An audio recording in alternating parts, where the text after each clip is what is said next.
Yeah, happy Ishtar. Happy Easter. Mm-hmm. For sure. I know we're gonna get into it. It's definitely about that time. You know, it's the spring equinox. Yeah, we have the spring equinox upon us.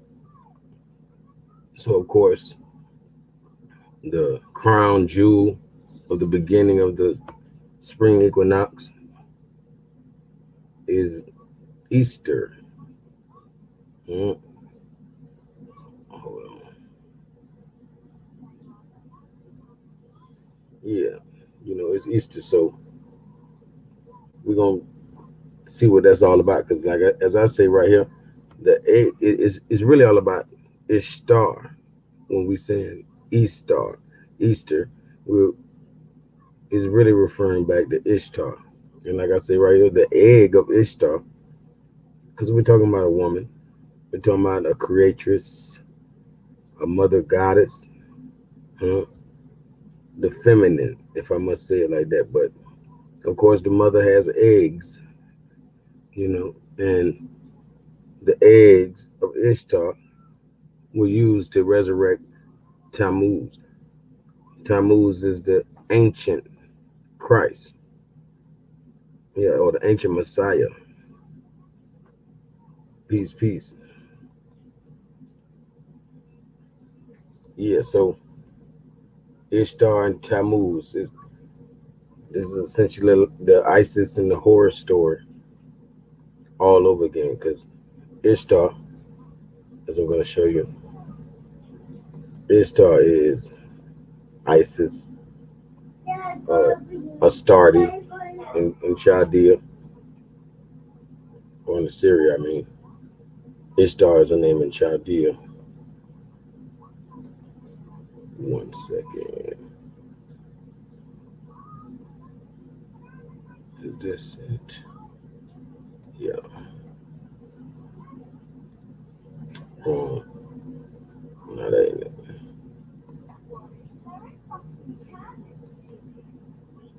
I got you.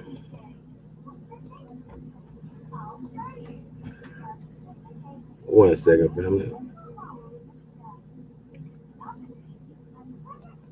Maybe this is it. Okay. And the PDF that we're peeking into right now is the origin of spring festivals, Easter. The goddess Ishtar, Isis, Inanna, Anaita, Shita, Boumi, Aphea, Aphrodite, Nerthus, Matricus, like matric, you know, the matriarch is basically what that means. Parvati, a Hindu goddess, Naruz, you know, all of these are the same person, the same goddess. These are just the names in different lands, in different places of the world. But it's the same goddess, you know, goddess Ishtar, cosmic vision in her mythology. Let me get down to something else for you.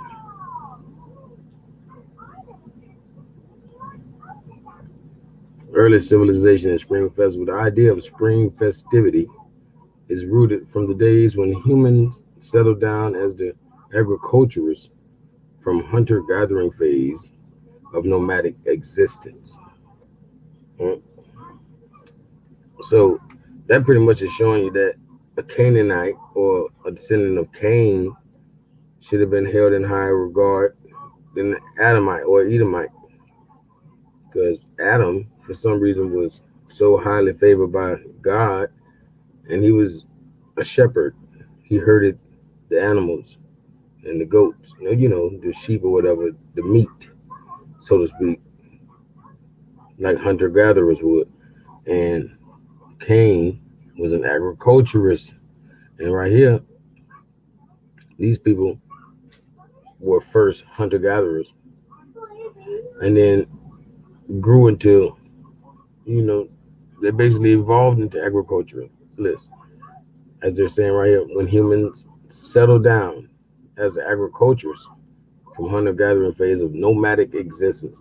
So these nomads were nothings as far as being hunter gatherers, but once we became agriculturists, obviously we stepped it into nobility, some forms of knowledge. Obviously, this is a higher form of knowledge, being an agriculturalist compared to a hunter gatherer.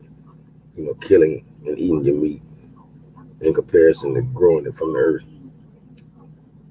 But yeah, that's just my take. That obviously Cain should be held in higher regard from the beginning. If this is the true line of thinking we should have. But anyway, the earliest recorded indication of that change may go back to 7,000, 8,000 BC, or before, when the Fertile Crescent belt around the earth originated, covering Egypt, Mesopotamia, Indus Valley, China, and perhaps Mesoamerica. The Fertile Crescent civilization quickly became the area of settlement where agriculturalists found the access to water and surrounding nutrient-rich soil. We do not have information regarding China and Mesoamerica, but we have plenty of information about Mesopotamia, Egypt, and Indus Valley to make similar conclusions. This change allowed the urbanization, starting with small villages and settlement, to larger sized cities we found in Mesopotamia, Egypt, and Indus Valley. The human civilization, as we define it, was born. The arrival of spring was celebrated as the beginning of the harvest season for the agriculturalists. Okay. Yeah, we should all know that, spring is when everything is new again. This is when it's time to harvest for the majority of the world, unless you live on the equator. It's like saying down here in Florida, we pretty much we don't experience the four seasons. We don't know what winter is. That's so all the dead of winter stuff, we don't quite have to worry about that. So we can grow all year round. But for y'all up there who like to live in those conditions, you all do experience all four seasons. So you should understand that winter is when everything is dead, and everything is new again around this time of the year. But yeah, so we have, when it comes to the equinox, you have two equinoxes and two solstices. You know, uh, summer solstice and a winter solstice. You feel me? Like two polar opposites. And you have the spring equinox and what is it? The vernal equinox.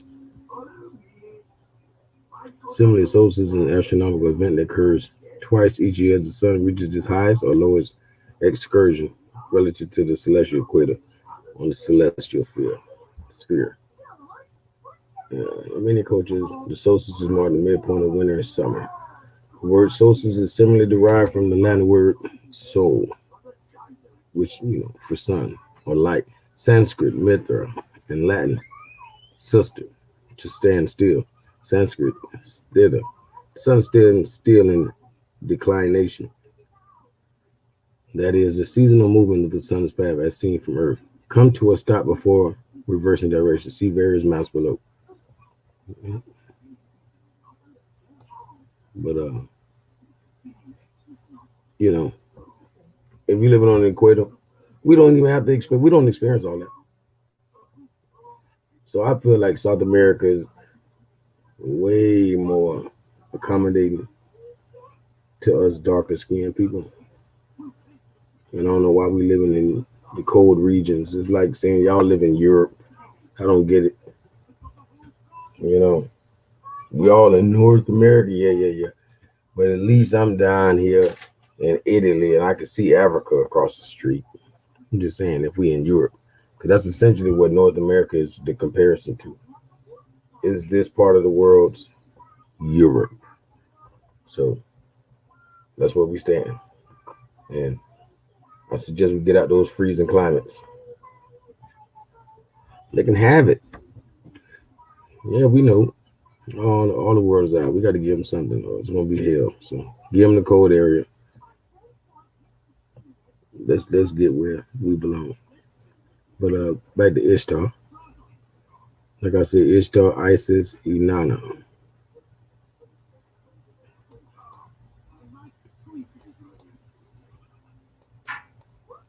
All right. Sorry. Okay. Boom, boom, boom. Ishtar, which is Akkadian. Inanna is Sumerian. Is the East Semitic, Akkadian, Assyrian, and Babylonian goddess for fertility. Anytime we speaking of the Great Mother, meaning obviously she birthed everyone. Then she is the creator, from whence all have descended. So it's like she birthed us all, because obviously you were an egg inside of the egg. That was the egg that would create the egg. That created the eggs. That created the eggs that made you. But that's why, of course, a goddess like that of that magnitude is always going to be associated with fertility. Very fertile, to the point that we're all here because of love, war, and sex. She is the counterpart of the Sumerian Inanna, and is the cognate for the Northwest Semitic or Armenian goddess Astarte. Astarte, Ishtar, Estar. I hope you see the word star right there in the middle.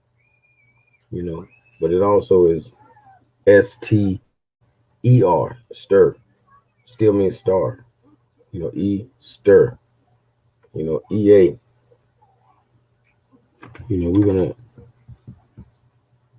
even though Ea of course can mean inky, if people don't know, but it's the eastern star.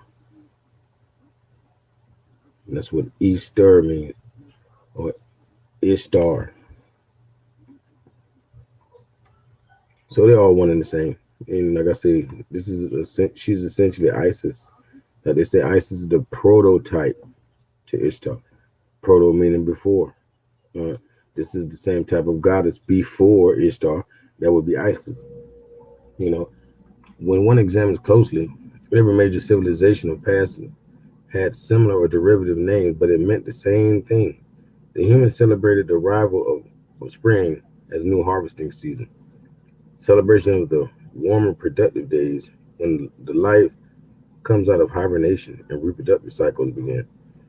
Egypt's Osiris, India's Bahumi, and Sita, that's male and female, you know, my Matriarchs, it's like saying matriarch, like I say again, you know, Matricus, Bravati, Greeks Aphael, and Romans Inanna all implied the same thing. These are all the same goddesses. Their celebration by country varied based on their GPS's position. Easter, in a way, represent the old Ishtar or Inanna of ancient. Yeah.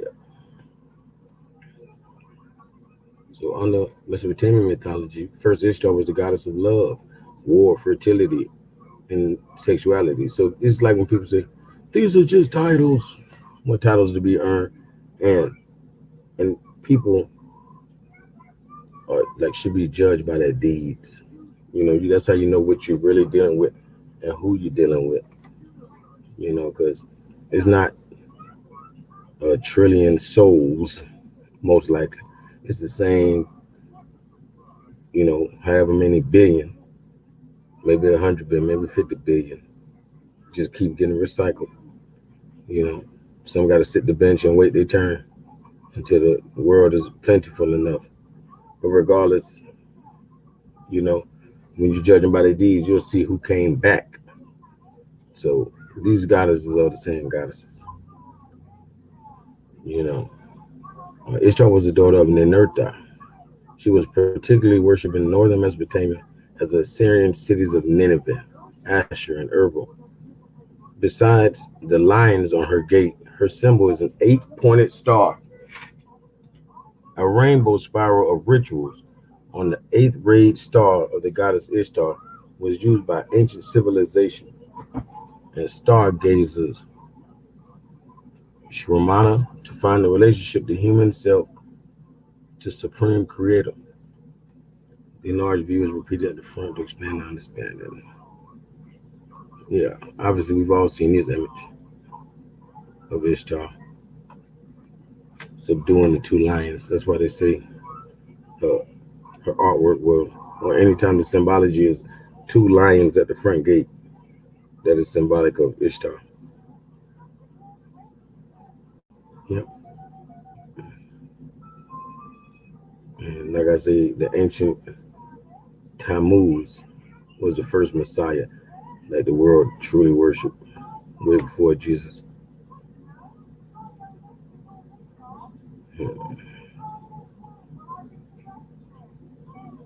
It's showing how this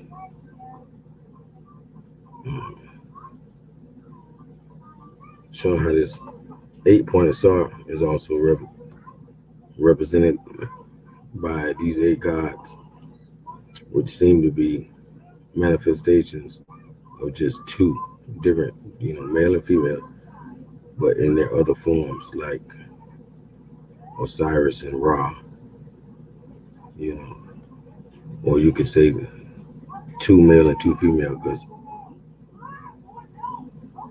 Thoth and Marduk can be associated, just like Bass being a lion, and Nergal. Shoot, the Nergal's a giant.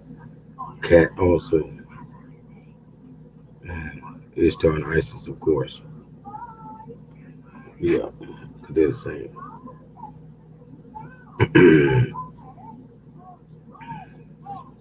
Hold the volume right. With the Romans' conquest of Levant and Egypt, Ishtar's worship arrived in Roman Empire in two ways. Number one, Ishtar, as it was, in the form of two, Isis or Osiris of Egypt. That was a prototype of Mesopotamia's Ishtar. Like I said, that prototype, meaning before.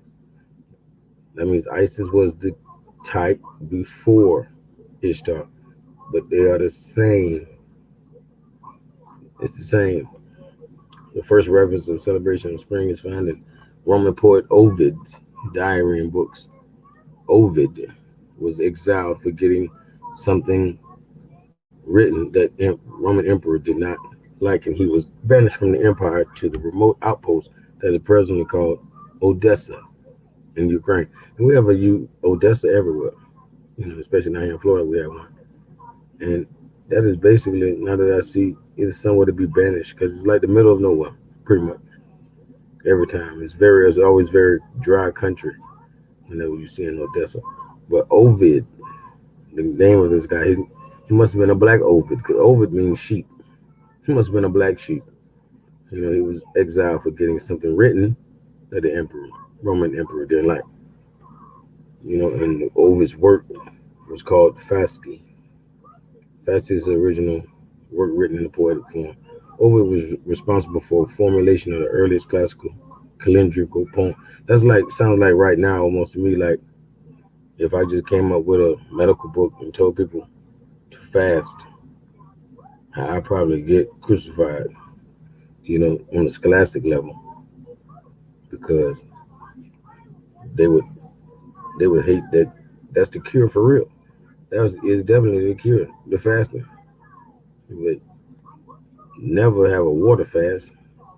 You always need water. I don't know how people could try to have some dry fast.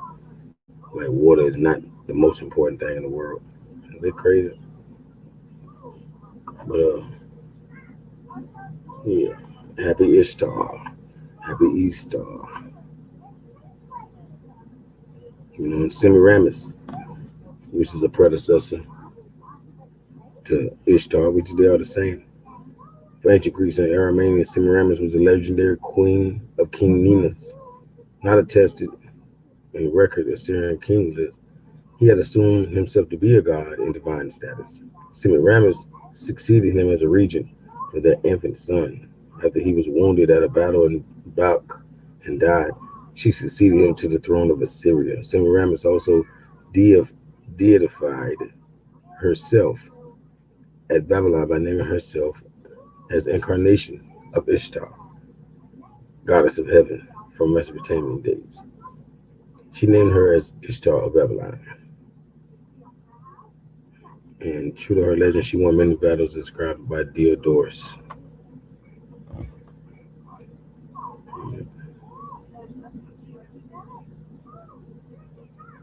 Yeah, and it appears that this queen Semiramis, who equated herself to the title of Ishtar, the title of Ishtar, was no other than Shamaramit, who I broke this down in my Nimrod Decoded video, Nimrod Decoded 1, and really you can look at Nimrod Decoded 2.0 by D Calico, and I tap all into Shamaramit and Adad Narari, who they gonna skip over the way they talking about Shamshi Adad.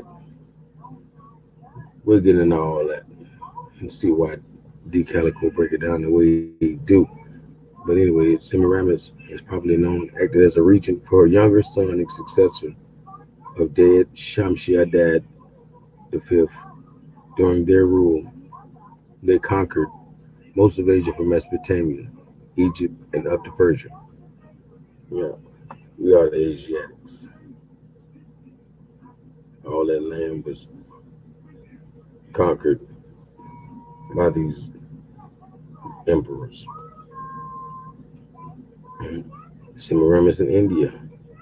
She then decided to mount an invasion to India, and here her camel cavalry was no match to Indian war elephants, ancient tanks, basically, that India possessed. These elephants were military elephants with two swords mounted on their front teeth and intoxicated with opium of Afghanistan.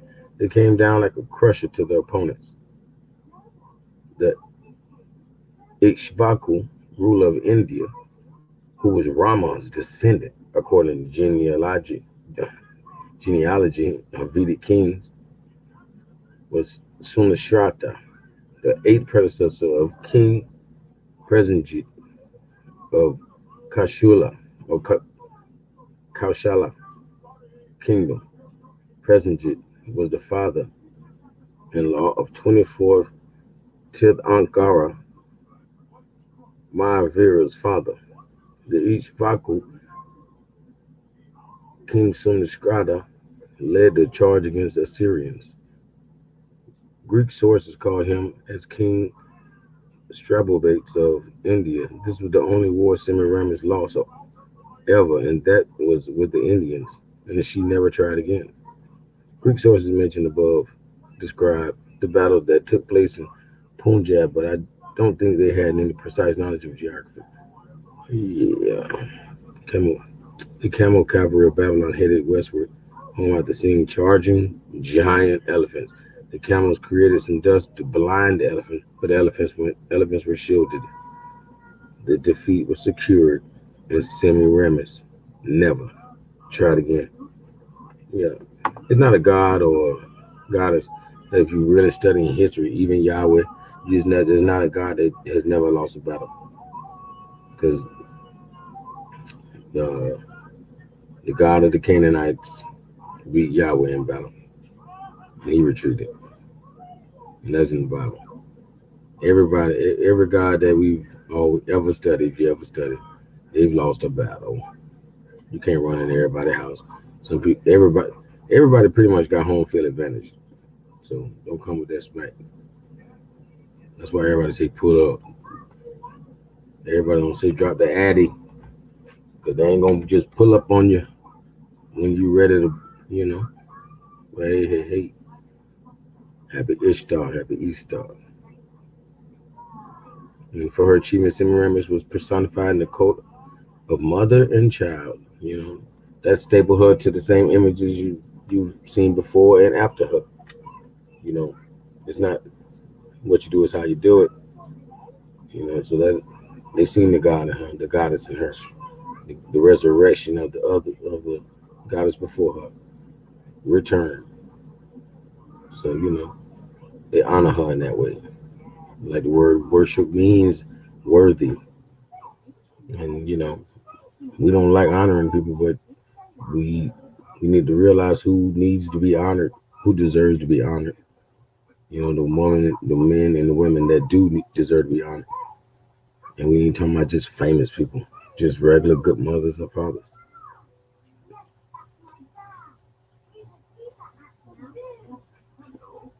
Yeah, but Easter, the Easter bunny and egg hunt, that were pagan symbols of fertility. What Ishtar had nothing to do with the resurrection of Christ, but with the resurrection of spring. That's what it had to do with. In West, Easter is the period of 50 days beginning from Easter Sunday to Pentecost Sunday. It is celebrated as a single day of joyful family gathering and feast. We may pray the great Lord in our prayer, but it had nothing to do with this resurrection, as we are led to believe. Refer to Milan Edict, and that will tell you if Christ was resurrected. Historicity bears out, then it becomes a coincidence, not the intended purpose of Constantine, who wanted all pagan religion banned, including the day of Ishtar. So he included them with Christianity. If you can't beat them, you can join them. That's what he did. He conjoined, you know, the the ways and customs of our forefathers, who they deemed pagans. But pagan just means a country dweller. I guess they city boy with it. They city boys. You know, we country dwellers. We're people with old time traditions. We don't wear skinny jeans. So we don't go be in the crowds. We don't really want to live in the city. We just come get that money and go back home, you know. But yeah, they want to call us pagans, but they conjoined all of those pagan customs into their Christianity, really to give it some flavor because they know it was stale and they don't have no, and there's not a lot of purpose to what they were doing, especially when they had to exclude so much to make it look white, which definitely don't make it right. Yeah, so I definitely don't have nothing against Easter. They tell you all kind of crazy stuff out the back of their head and make up some stuff. Oh yeah, they dip the eggs in the blood. Man, we're talking about eggs that came out of a woman. Of course, it had blood on it. If you got the nerve to even be messing with her eggs, and no, number one, that's probably that's menstruation time. Other than that, the eggs are gonna be fertilized, and that's how life is brought on the earth, which we call springtime. So that's the resurrection of a new soul or son, which is SOL, which is the SON, which is SUN. But yeah, in Eastern Europe, they celebrate the arrival of spring by making March Tenectus.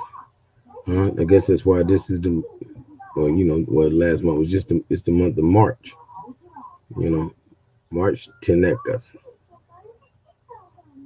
Tenecta, or Tenectas, Tenec, Tenecus for each other. They put on a charm or bracelet on March 1st and they wear it for the whole month of March. At the end of March, they remove the bracelet off, then tie it to a tree and make a wish for the year. I should have tried that. Yeah, in some country, you know, say Eastern, I don't give a care what they say because we all around. That sounds like the ancient Druid land. I mean, the ancient The Trois definitely. It sounds like near Ireland, most likely the Scottish from Princess Scotia. In some country like Poland, people attach wagon wheels on their barns to welcome back the storks. Like storks bring new life. That's what we've always represented them at. The people there know spring is starting when 25% of the world's storks fly back to Poland and land on the wagon wheels and build nests on them for eggs. Hmm? If that's not springtime, Easter time, what is?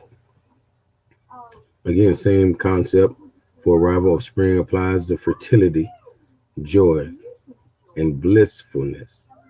This is a word I hope people get used to, but blissful or bliss, not bless.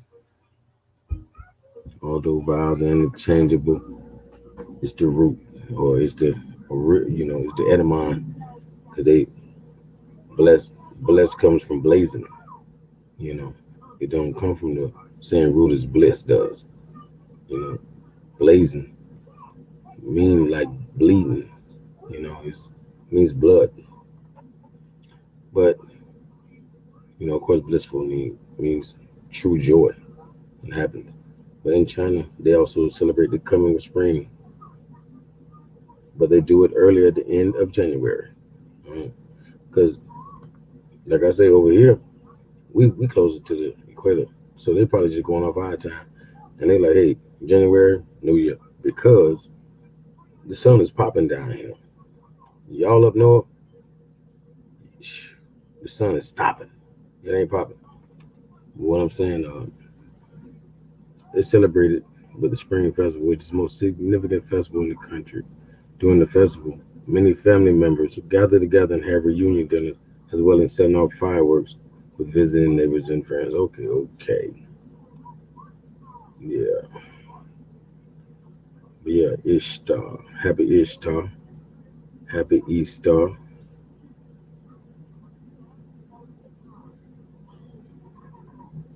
That's what it is. Mm. In Mexico, like ancient Mesoamericans, at the time of spring equinox, people flocked to the pyramids of the sun and Teotihuacan, an ancient pre-Aztec city outside of the Mexico City. It is believed that the site, basking in the glow of the first spring sunlight, has a special energy, and people gather there dressed in white to absorb it. Even though black absorbs light, they just don't want to be too hot, I guess. White reflects light. But anyways, after climbing the steep steps carved into the rock face to reach the flat top, many lie down under the open sky to absorb the special ama or amanita or manna of heaven, in plain English, special sunlight. Yeah, but the astronomical and cosmic relationship of man to the sun that creates the seasons of the survival and life of perpetuity is marked and celebrated across the globe, and only thing varies is the timing of the season's arrival and local touch of celebration, from the days of first agriculture and harvest of human history to now. The different civilizations choose their method of celebration. The ancient sages, seers, stargazers all contributed to this astrological knowledge for our solar system or Akashic record and how that affects our life on a day to day basis.